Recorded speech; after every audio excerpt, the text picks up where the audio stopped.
You're listening to Music Tectonics.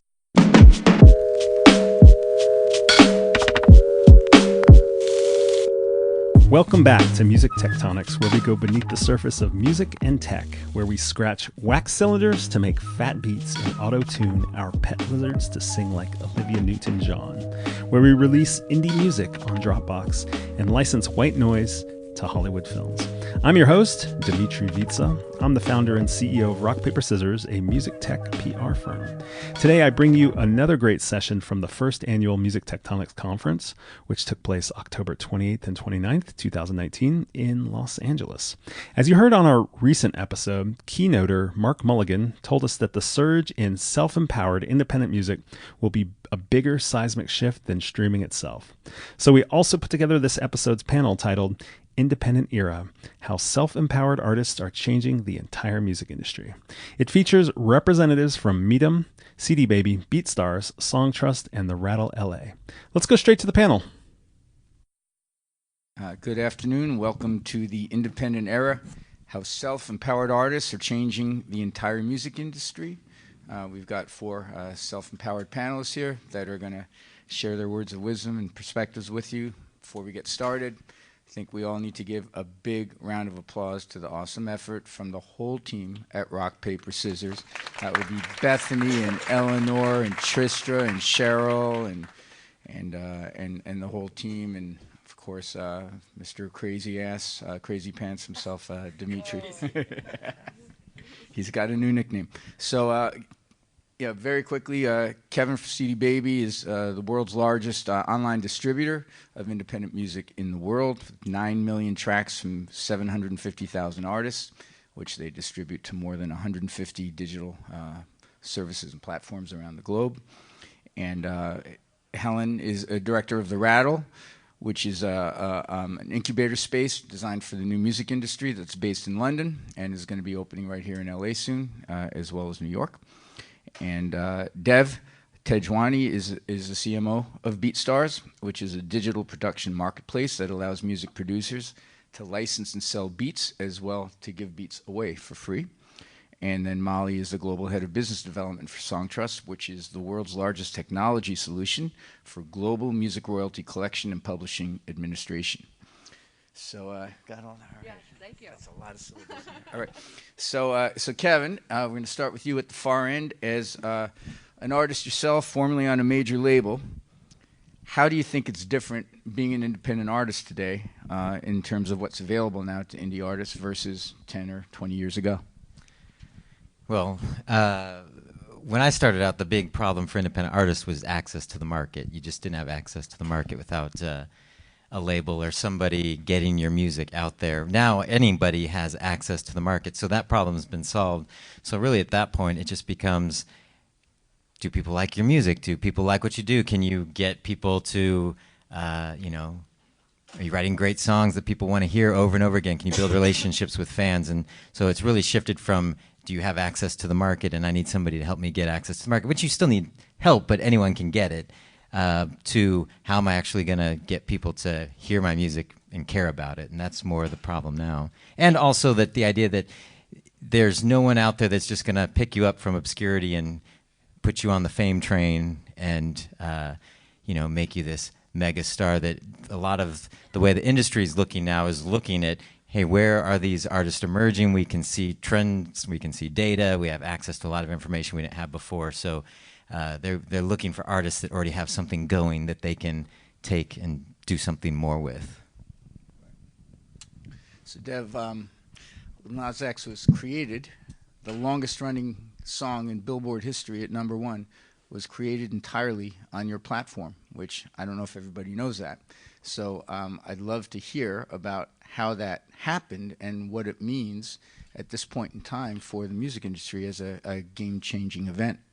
Sure, yeah. So Lil Nas X bought this production, this instrumental, on Beatstars in, I think, November or December of last year, 2018. And it was by a producer named Young Keo out of the Netherlands, 19-year-old or 18 or 19-year-old kid. And Lil Nas X himself is like 19 or 20 years old. So, purchased it as a buy one get one free beat on BeatStars, and it was actually the free one from what I heard. And he leased the other beat for $30. And the cool thing about BeatStars is that we have a whole bunch of contracts and licenses already built out for when somebody buys a piece of production, and so all the necessary things within the contract for this particular license put Young Keo, the producer, in a really powerful position when it came to sitting at the table and negotiating like the exclusive right to the song and the ability to exploit that. What he didn't set forth before the song was licensed and it came out was the Trent Reznor 9 Inch Nails sample on there, which ended up, the song came out, started taking off, and it became like Trent Reznor and 9 Inch Nails were just like, yeah, you can use it because it's working. In no other scenario, I think, would any of these artists, Young Keo or Lil Nas X, been able to clear that sample without it starting to take off and have the momentum already take control. So essentially, I think the change now and the tectonic shift in all this music industry stuff and just the creative side of the music industry is that there's more power for the artists and the producers, the young artists and producers that, all they want to do is create and all they want to do is put out good content and hopefully in some capacity create a mega hit. Not everyone's going to create a mega hit, but this whole idea of creating a piece of art and publishing it and putting it out to the whole world is empowering in itself, like never before. So I think there's just going to be a lot more power held by these artists and producers, young artists and producers. So in other words, the #1 Billboard song of all time was created based on a $30 transaction. Yeah, buy one get one free transaction. Free one with that. All right, so the music ROI Hall of Fame is a new king. Clearly, that's yeah. Beatstars is on the cutting costs of production and essentially being a good tool for these producers to have really dope production. So Molly, well, tell us, Song Trust is so much bigger than people realize. Just give us the raw numbers in terms of your reach and the number. Yeah, we represent over 200,000 songwriters, many of whom are CD Baby clients, so we power their CD Baby Pro publishing offer. We have over 2 million copyrights that we represent, and about 27,000 publishing companies that we are doing the technology administration for.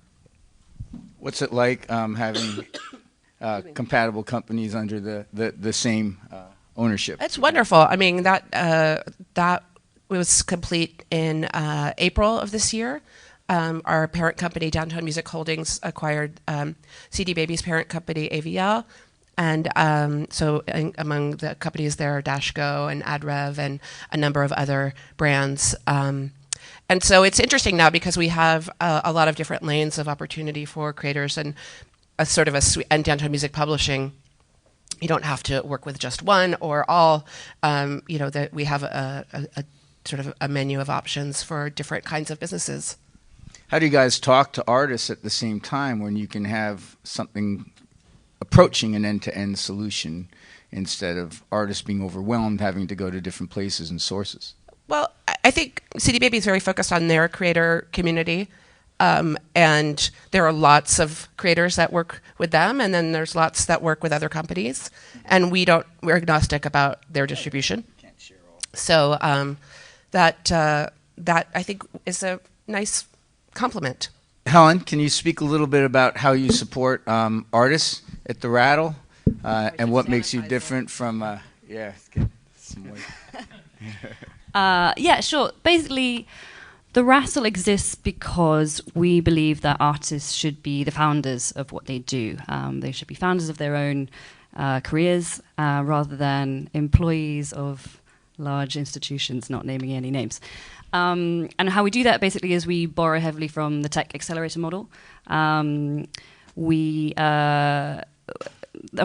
big problem from my point of view has always been that money and investment in music has always been very closely coupled with the creative output itself. It's a weird thing that is specific to the music industry and the entertainment industry. It doesn't exist like that in tech. Just because you receive seed funding from a fund as a tech company does not mean that that fund has creative control over what you make. So we borrow heavily from the tech accelerator model to make artists into founders of music companies that produce art and therefore can receive funding that is not connected in any way to their creative output. Did that make sense? It does. You were talking about some of the tools that are designed more for working musicians, career artists, as opposed to hobbyists. What are some of your favorite platforms and offerings in that space? I usually, my position, I guess, is the opposite. I feel like a lot of the tools today are being built for the long tail of people who enjoy making music. And there's not actually that many tools out there designed for musicians that are trying to make a full-time living out of music. That's still a privilege that is maintained by people who are signed to major labels. The long-term financial viability of those careers is something probably for another time. But we work with artists that are usually on the cusp of trying to convert. They usually have other careers that are subsidizing their musical career, and they find it really, really difficult to get across to the other side. So I guess I'd put it back to the panel in terms of the tools that you guys are creating. What do you think is out there for people who are trying to make a full-time living out of music? Well, I think a couple things. I think the one tool that when you mentioned major labels is they have money. And I think the tools exist no matter what level you're at. It's just a matter of how well you know how to use them and target people. I think one of the things that's amazing where we're at now, especially for the independent artist, is with a lot less money, you can target very specific audiences online, people that are far more likely to like and listen to your music and become fans than actually how people have traditionally advertised products with banners and magazine ads and stuff that are very untargeted and unfocused, where now for $100 you can target a lot of people. For us, we've been making some tools. We have a marketing platform called show.co that allows you to do some of these things, and for us it's really about helping artists build that audience online that they can target, and then they get to own it, where if you're using Facebook ads or something like that, Facebook still owns that audience at the end of the day. You can't take it with you. So for us, it's helping artists track and build audiences off of all the online activity that's happening around their music and be able to retarget messaging to those folks. So that's some of the stuff that we're working on at a whole, artists on major labels are using those kind of tools. Artists that are just starting out, if they have, jumped in that far already, are using the tools, and as long as you understand who you're trying to target, I think you can be very successful. I think what most people traditionally, when they're marketing music, what they've traditionally done is thought that everybody should be my fan, everyone in the world should be my fan, and they go way too broad instead of going, no, let me find out who exactly is my fan, as narrow as it can possibly be, because if I can just hit those people, the chances of success are much, much higher. I think with all these companies up here, including Beatstars, obviously we've been able to give people or artists and producers an ability to connect with people like never before. Song Trust is insane with being able to collect performance rights royalties across the world. CD Baby is an incredible distributor, and her company, The Rattle, is like actually putting together people that have all types of skills when it comes to everything that you would need to be a successful musician in the same room, and they like bartering services and everything. So along with what he said is that like we have way more control now over what money is put in and what results we get from that, right? These massive tech companies and Facebook and Google and Amazon and Spotify, like they own a lot of the data, and they're not going to give that up, but they give you access to reach those people on there no matter what. So unlike a campaign back in the day and before this era, you were putting $30,000, $150,000, whatever, into a radio campaign and not knowing what was going to happen with that. Now you can put $2,000 into something, into promoting an EP or a video, and really see real engagement and real data, and know if that's, this piece of art is something that you want to continue pushing, or iterate and change, like turn into, like do something else, create a new song, and like really use that feedback loop from the audience to really, drive your art forward. And, at the same time, like when it comes to resources, and especially as an independent artist, like your best resource, everyone's best resource, is the people around them that are also learning all these things, right? So with the Rattle, like you have a marketer, a videographer, a copywriter, a publicist, like that's all you need, along with some capital to start off a career. So just using all those resources is going to be very impactful for any artist at any level. So, Beatstars has been around for 11 years, and I spoke with Abe once, the CEO, and he said you've never had to take any kind of investment at all. How has your community been able to support you through this time? Yeah, it's pretty cool. Two things to that point with bootstrapping and seeing some real results with this company. First off, though, like if you put the community in the center of your business, and if your business is community based, you're already going to win, right? If you're focused on your shareholders, or you're focused on purely profit, you're gonna let your community go to waste, or like they won't like you as much. You see it in business all the time. So I think we have a very community focused business model from the start. So that really helps. What has driven us, like through this whole process of growing this company and turning it into a profitable entity, has been that we want to see a lot of these artists and producers be independent and be independently successful. Like that case study in and itself is so important for this narrative of our company, and for this whole artistic community around the world. There's producers on the platform making $40,000-$50,000 a month, just straight into their accounts, not waiting for publishing checks as a producer. They're just getting their production leased or bought out completely, and they're just sitting in their room making beats in the Netherlands or India or Vietnam. That is just empowering overall, and has driven the company in so many ways. The next part of it is that the whole idea of this feedback from your community has helped drive the product forward, right? We listen to we read all the comments, we listen to all the people talking at these events that are, Beatstars producers or whatever, and really try to, be a company that listens and implements and iterates our product around that. Was it that feedback that led to you offering beats for free? Because that is not really typical that you would. So I think that's always been a thing, even back in 2012, 2013. I actually started at Beatstars like 3 months ago, like not even that long ago. But I've known Abe and I've known the company for the past 8-9 years, and actually partnered with Beatstars back in 2013 for my previous company. And I think the whole idea of a freemium model is super important, right? If you're a producer and you have free beats online, you're more likely to get a customer later on, right? The whole idea is just getting people hooked onto your sound. And essentially, if you're just a hobbyist and you're just listening to production and beats and just want to do something with that, you can download the app for free and listen to the beats for free and write everything you want around that beat, and then go recreate that beat later.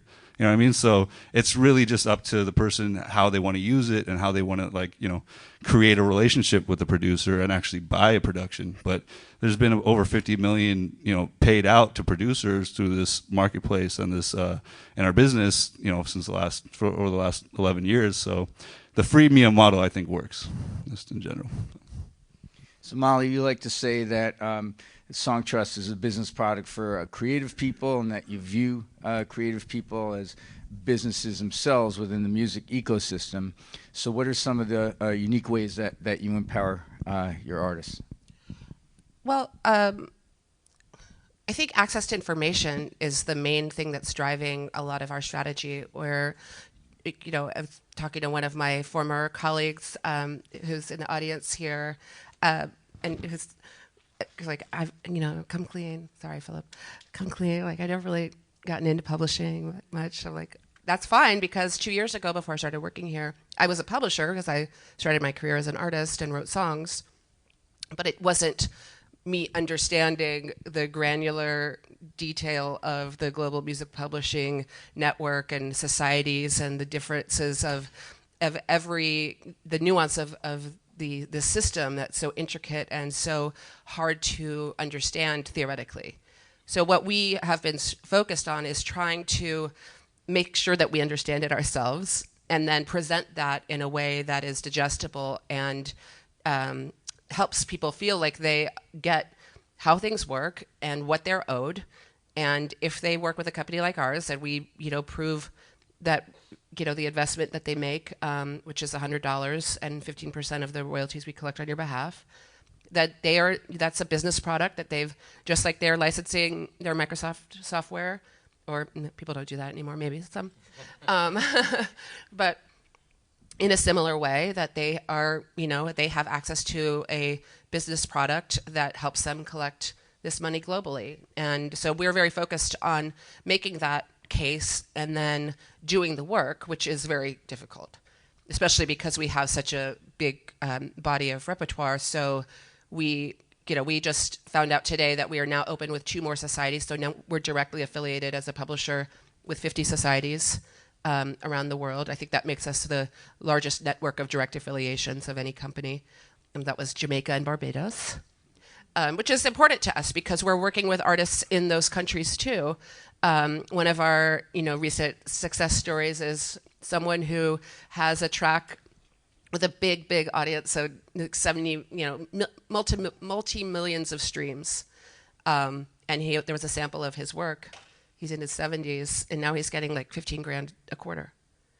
And it's life-changing, it's really incredible that we are able to, through our network and some of the efficiencies, through of the, whether it's YouTube or how you collect around the world from the digital income, that we can really help people get what they're owed. So that's our main motivation and satisfaction, and it actually gets me excited every day to do what we do, which is kind of have the subject matter experts inform the technology, because we can't do that without efficiency.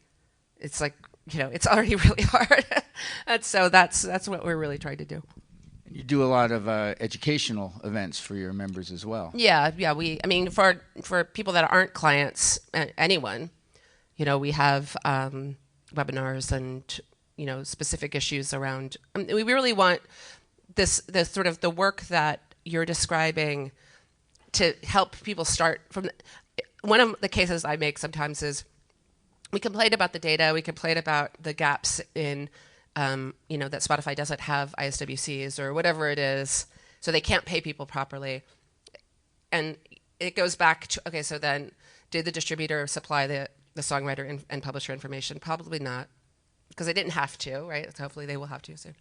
And then it also comes down to like when you're making the split of the song and making those decisions around who did what percentage of work and making sure that that's sorted and then getting that registered properly. And that's like business work.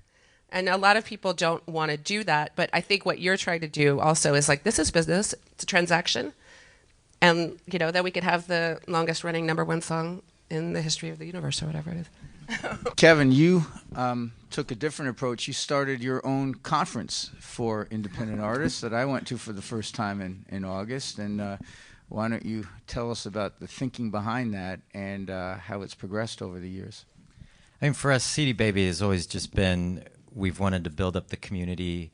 For us, of course, we want people to use our services. We're very proud of what we do. But ultimately, what I hope is that artists are educated and empowered to make good decisions about their careers as things build and grow. There's a lot of information that comes at you, and if you don't understand the industry or your options or your choices, a lot of times artists make decisions that in the long run may hurt their career, whether not owning their masters or just signing bad deals with people that promise them big things. And so for us, education is a huge piece. That's what a good portion of my team, we spend time working on, articles and podcasts. And so we started a DIY Musician Conference just to take that out into the real world and have conversations with artists face to face. And the cool thing is that we have such a large community of artists that use our services that we see a lot of things and trends within the artist community, things that maybe people outside the artist community wouldn't necessarily assume are happening or know are happening, because a lot of artists, we don't think like what people would consider normal people. We're can be irrational at times, very emotional, and so we don't necessarily sometimes approach things the way someone on the tech side assumes that we're going to approach things. And so a lot of times we see trends and things happening in the community, and we can help educate and also just be there and support. And a lot of times as an artist, it's just it can be a lonely journey. And for us, it's just, hey, we're here with you. We understand what you're doing and what you're trying to accomplish, and we can help. And so that's what a big focus of the content we create is around. But David, actually, I wanted to go back to something that Dev said. He was talking about testing things online. I think as far as trends for independent artists and things that the independent artists are doing that are changing the industry, is what we're seeing is independent artists releasing music really fast and seeing if something's working, and if it's not, moving on to the next thing. And I think that's one thing that's really great that's happening in independent artist communities that the mainstream industry is actually trying to adopt. Because you think about, like, I'm a fan of like U2, and it's like they do a record, and if you don't like it, it's like, see you in 5-6 years when you have another record. But in the independent artist community, it's like they're putting out music at a much higher speed, and sometimes EPs, sometimes albums, sometimes songs. But the idea is that I'm getting it out there, and if it's working, I'll dump some money into it on Facebook ads or run an ad campaign through show.co and put a little bit more fuel on the fire. If it's not, I'll go track another song. Maybe something will connect with that song later on. And so that's a trend that I think is really key that we see happening every day at work, that just artists are understanding that when you have access to the market, the more you get stuff out there in front of people, it's a test. It's like, does it work? If not, let's move on to the next one. Let's not linger on it. Let's keep creating and making good stuff. Doing things the indie way used to mean doing the major label mainstream way on a budget, and now with equalization of the playing field, it seems that the indie way is being embraced by the majors. And I think the majors are, kind of looking at the indie sector, having generated $1 billion last year, and wondering, having worked at majors myself, you can imagine, how do we get ourselves into some of that action? And what kind of threat might that impose upon indie artists in the future? And what do you think independent artists might be doing to protect their situation? I have a quick opinion on that. I mean, I think that certainly there are times when access to a lot of capital makes sense, and that, whether it's to be, that you want to invest quickly and you think that there's a lane that you just can't do on your own with, whether it's, radio or some other thing that just needs a lot of support and investment. But it's so inherently risky, and it's so, I used to be a manager, and our A&R person is here, when she signed us to Atlantic, and we survived, right? Like, we're still here. That's good. But it was a brutal thing of, because there's so much risk when you make those big investments. And we're in a very emotional business with lives at stake and creative people at stake. And they, the vulnerability that I see perhaps being accelerated now when you look at artists who are getting, the massive amounts of investment and giving up massive rights that they own inherently, that they could control still if they went through some of the more independent paths, is that we saw what happened in the 90s. We saw the massive investment that happened with whatever alternative rock, and some of those bands came back 25 years later to play big reunion shows, but most of them didn't, and you don't remember them. And it was a sustainable economy that didn't need to be disrupted that way. And I think it's you see this story happening again. Do you think those same artists, if they didn't have the major label push that maybe doesn't create the long-lasting fan relationships, do you think some of those artists might have been in better shape now, even if they didn't quite sell as much then and get as much airplay then? I do. Yeah. I just wanted to jump back on something you mentioned, and kind of in line with your question about the major labels looking at the indie movement and trying to get a piece of it. And what you were talking about, this kind of testing cycle, is product market fit. That's what you're talking about. And that's traditionally been the major labels' game. I guess it's an existential question, but is that really the future of all music, just a process of product market fit? Are we just moving into a place where, and I guess it's a controversial question for you because you used to be an artist, but are we making magazines? Are we making paintings? What's the purpose of this music? And do we all want to be part of that cycle? Well, I don't think that when I mentioned like people putting things out quicker and is it working, from the artist side, I don't think it's as much about I'm just trying to make widgets and find a hit widget. I think it's the idea that from the artist side, one of the biggest problems that I've worked at CD Baby for 14 years, so I've talked to a lot of artists. And one thing that I've always seen is artists will write a song, and it might be a good song, or they'll have their first album, and then they'll get stuck there. And they'll never make anything else because they keep trying to work that first album, and their creative growth stalls out, and they just get fixated on that. Where now I think it's the idea of you have creative freedom and you can release whatever you want, and if something's working with your audience, great. If not, you can go back to the woodshed and come up with something else. And it's about connecting with fans and hopefully writing good music, and not getting fixated on the product, in my opinion. That as an artist, if you're not growing, there's a problem. If you're spending all your time marketing on Facebook and not working on your craft as an artist, there's a problem.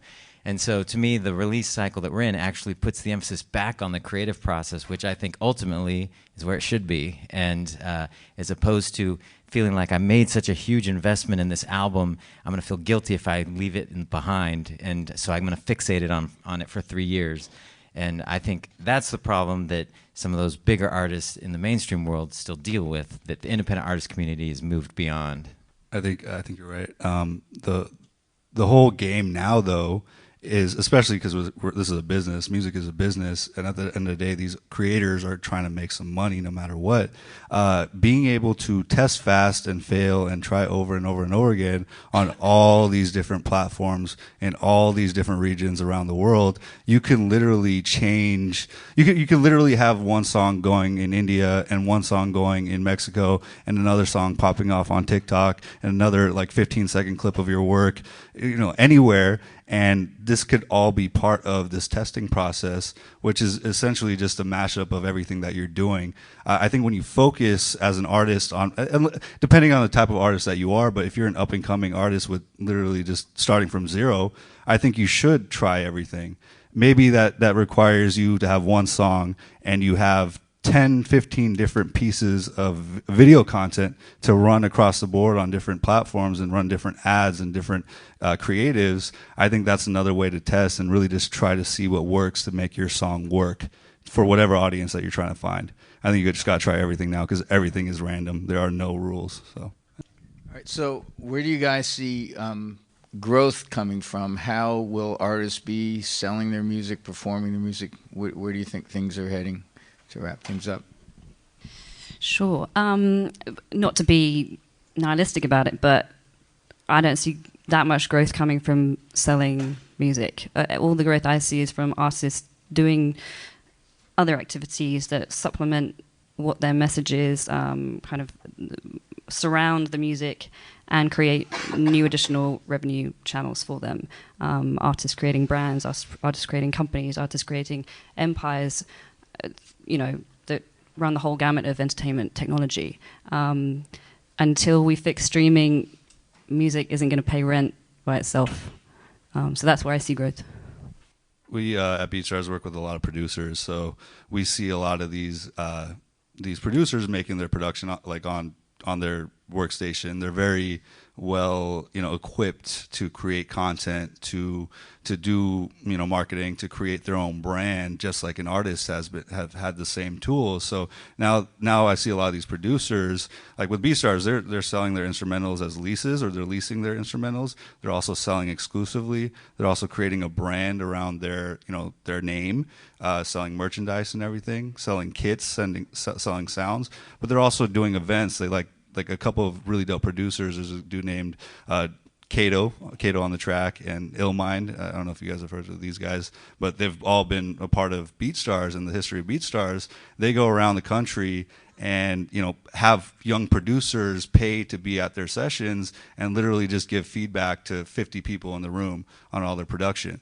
That type of interactive experience for younger creatives is actually, it's turning these producers into more influential people, but they're also there's a real business model in that. 50 people paying a certain amount of money, you're making a good amount of money every time you do that, and you can consistently do that all over the world. So I think a lot of stuff is coming from just doing stuff outside of selling music or streaming music, and music on the streaming sites is just the advertising that makes you dope, makes you look cool, and those numbers around it is just what makes you look cool at the end of the day.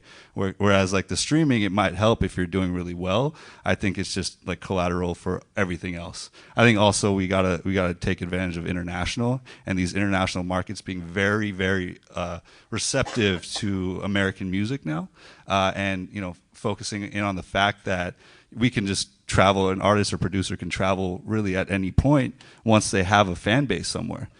So really, I think really focusing on an international market, and not just the U.S., is going to be super important for any artist or producer at any level to focus on at the front of everything, not just the U.S. market. You were saying in the green room how it's a lot less expensive and a lot less competitive to get some initial buzz going in territories outside of the U.S. Yeah. It's actually much more effective because people are more receptive. That's the thing. People all over the world now are just getting phones and data, whereas like people in the U.S. have been online for the last 20 years, right? So all these people consuming on their mobile phones in whatever part of the world are very, very engaged and entrenched in everything that they're looking at. And so with that, we can reach all these people, but we can also get them on our bandwagon before people in the United States, and then use that social proof to show people in the United States how powerful you are as an artist, because you prove it. There's a proof of concept for your music. So, yeah. So Molly, you used to work at Kickstarter. How do you think artists are going to be funding their projects in the future? Well, I think it's interesting. The Kickstarter model is one. I think it's it requires a certain amount of vulnerability that you have to sort of connect your community to support your project, and not everybody's really that comfortable with that. But that's one of the concerns. But when I was there, certainly the way I was encouraging people to think about it was, that it's a way to centralize the energy. And, honestly, if you're signed to a label, you're asking for stuff behind the scenes and you're getting told no, and you're devastated when, your A&R person says, I don't have budget for this or that. And, this is empowering. It can be, but it's not for everybody. And so I think, if companies like the ones that are here can help, creators, producers, writers, artists understand that if they run a healthy business with a reasonable budget, maybe some of it's self-financed, but if they do the hard work, they will have access to the market in a real way. Then that's a really healthy way of looking at it. And if you can own your intellectual property and maintain that ownership, unless it doesn't make sense, and I think that there are scenarios where that's fine, But that is a really strong position. And you look at, one of my favorite musicians is Money Mark, and he wrote into his clauses when he released his records like 20 years ago that there were reversion rights.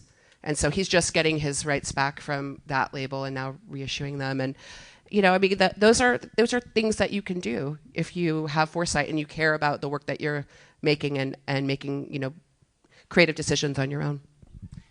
I was gonna say one of the things as far as artists, how they're gonna make money in the future. I think by and large, a lot of people are still approaching the market like it is still the '90s. Yes, I wish streaming paid more, but that is just one piece of the artist revenue picture. And like Mark Mulligan was talking about this morning about how the China market and TikTok, and it's about empowering fans who want to do things with your music that ultimately generate revenue. So there's all sorts of different ways music is being used that's going to generate revenue that's not just straight up streaming. And the first problem that we have to solve is making sure everybody, all the artists, are actually monetizing all their rights, because that's number one. Half the time we see an artist doing well, their publishing's not monetized, and they're not monetized on YouTube, and all these things they're just leaving money laying there. So solving that problem, making sure you're fully monetized, is step one.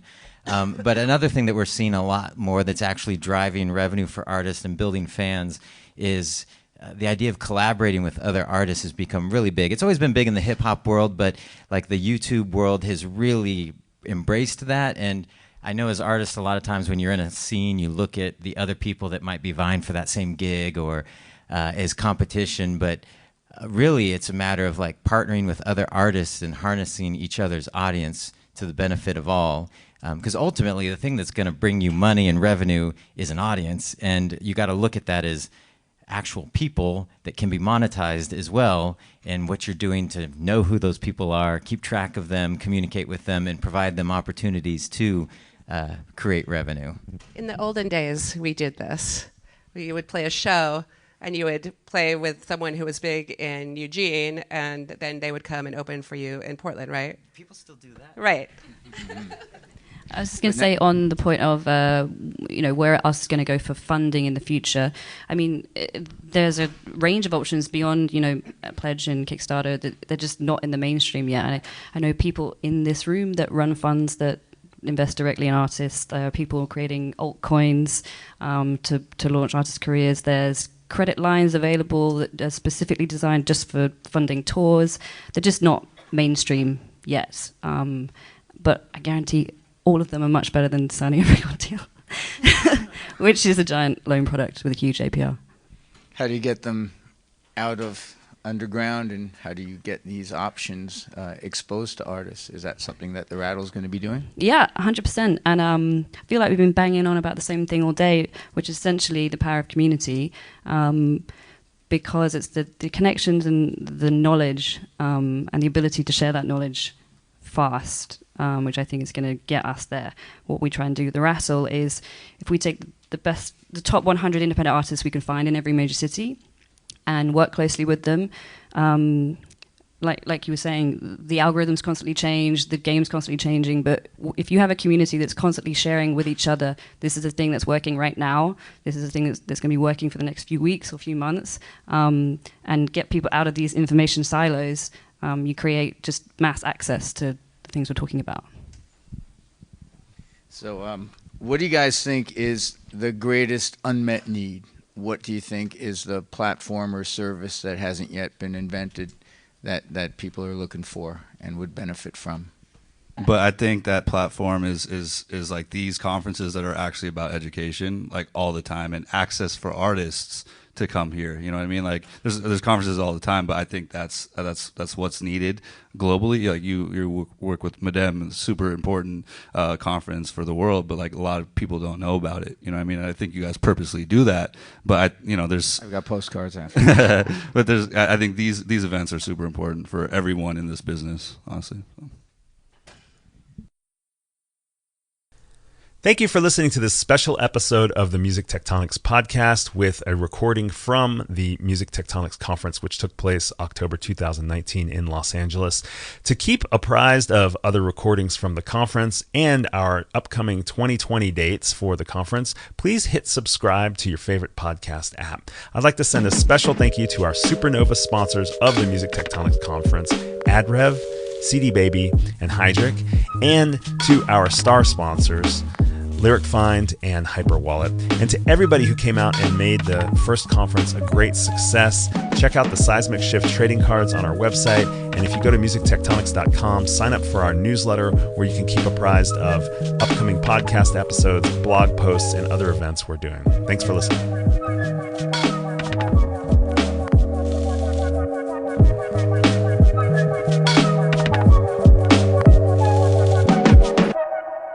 You're listening to Music Tectonics.